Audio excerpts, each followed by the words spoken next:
Fresh news की सारी खबरें आप तक। दिल्ली कांग्रेस प्रदेश अध्यक्ष अनिल कुमार ने दिल्ली के मुख्यमंत्री अरविंद केजरीवाल पर लगाए आरोप, दिल्ली के अंदर टेस्टिंग की जा रही है कम। आप देख सकते हैं कि सोमवार की दोपहर दिल्ली प्रदेश कांग्रेस कमेटी के अध्यक्ष चौधरी अनिल कुमार ने प्रेस वार्ता के दौरान दिल्ली के मुख्यमंत्री अरविंद केजरीवाल पर आरोप लगाए।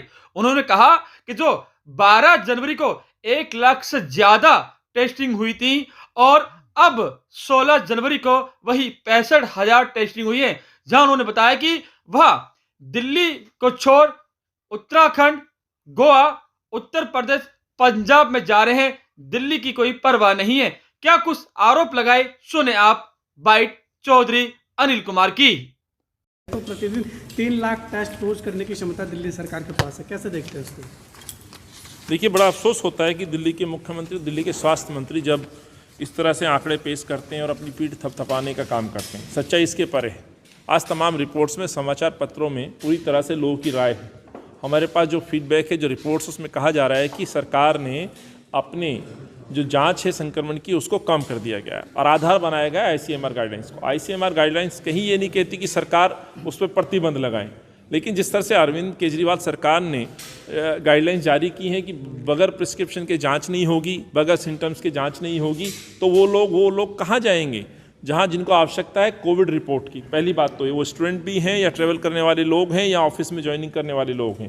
नंबर 2 ये बात है कि संक्रमण की दर को घटाने के लिए आप टेस्टिंग घटाते हैं। पिछले दिनों 1 लाख टेस्ट किए जा रहे थे, इसलिए मैंने कहा जो आंकड़े मैंने प्रस्तुत किए हैं, 12 जनवरी में 1,05,000 टेस्ट किए गए थे। धीरे धीरे घटाते हुए आज 16 तारीख हो गई है, मात्र 65,000 टेस्ट किए गए हैं। लगभग 30%, 40% की कटौती आपने टेस्ट में कर दी, तो स्वाभाविक है संक्रमण कम दिखाया जाएगा। लेकिन कितना घातक और खतरनाक है, यदि आप टेस्टिंग कम कर रहे हैं और संक्रमित व्यक्ति सड़कों पर है तो वो स्प्रेड होगा, स्वाभाविक है। और जितनी गति से ये ओमिक्रॉन फैल रहा है, ये तमाम रिसर्च डॉक्टर्स ने कहा है कि ये केसेस बढ़ाएगा।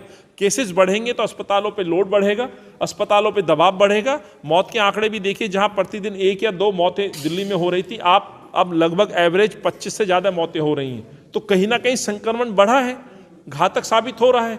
ये सही है कि क्वारंटीन में रहने वालों की संख्या ज़्यादा है। हो सकता है पहले संक्रमण की यदि अनुपात में हम देखें, इस संक्रमण इतना घातक नहीं है और उसकी वजह वैक्सीनेशन है। वैक्सीनेशन की गति को भी जिस तरह से बढ़ाना चाहिए, वो वैक्सीनेशन की गति नहीं बढ़ी है। लेकिन संक्रमण बढ़ रहा है, तेजी से बढ़ रहा है, रुका नहीं है। आपने टेस्ट कम कर दिए, इसलिए संक्रमण कम दिखाया जा रहा है। सच्चाई इसके परे है। इस पे काम करने की बजाय अरविंद केजरीवाल साहब अब टूरिज्म पर हैं। पिछले 16 दिनों में मैं कहना चाहता हूँ, अरविंद ने या तो प्रदेशों के दौरे किए हैं या 7 दिन अपने क्वारंटीन में बिताए हैं। Arvind Kejriwal door to door campaign Punjab में कर सकते हैं, चंडीगढ़ में जाके कर सकते हैं। क्या दिल्ली के अस्पतालों में आप जाकर के विजिट नहीं कर सकते? क्या आप जायजा नहीं ले सकते कि आखिर दिल्ली के संक्रमण पर रोकथाम कैसे लगे? आप पे पंजाब में डोर टू डोर कैंपेन करने का समय है, रोड शो करने का समय है, लेकिन दिल्ली में समय नहीं। यही दिखाता है कि अरविंद कितने लापरवाह हैं दिल्ली के प्रति। एक बार नहीं, 3-3 बार अरविंद केजरीवाल दिल्ली को भगवान भरोसे छोड़ चुके हैं। पंजाब से आए तो संक्रमण हो गया, संक्रमण ठीक हुआ तो पंजाब चले गए। ये किस तरह का रवैया अपना रहे हैं अरविंद केजरीवाल? दिल्ली बड़े संकट से गुजर रही है। दिल्ली में युवा परेशान, बेरोजगार युवा यहाँ पर है, व्यापारी परेशान है, मजदूर परेशान है। लॉकडाउन की वजह से दुकानदार, जो छोटा दुकानदार है, उसकी मात्र 2 या 3 दिन दुकान खुल रही है। उस पर काम करने की आवश्यकता है। उस पर काम नहीं करके अरविंद केजरीवाल पंजाब दौरे पर है, गोवा दौरे पर है, उत्तराखंड दौरे पर है। इसलिए मैंने कहा 16 दिन में, पिछले 16 दिन में अरविंद केजरीवाल ने दिल्ली को 1 दिन समय नहीं दिया।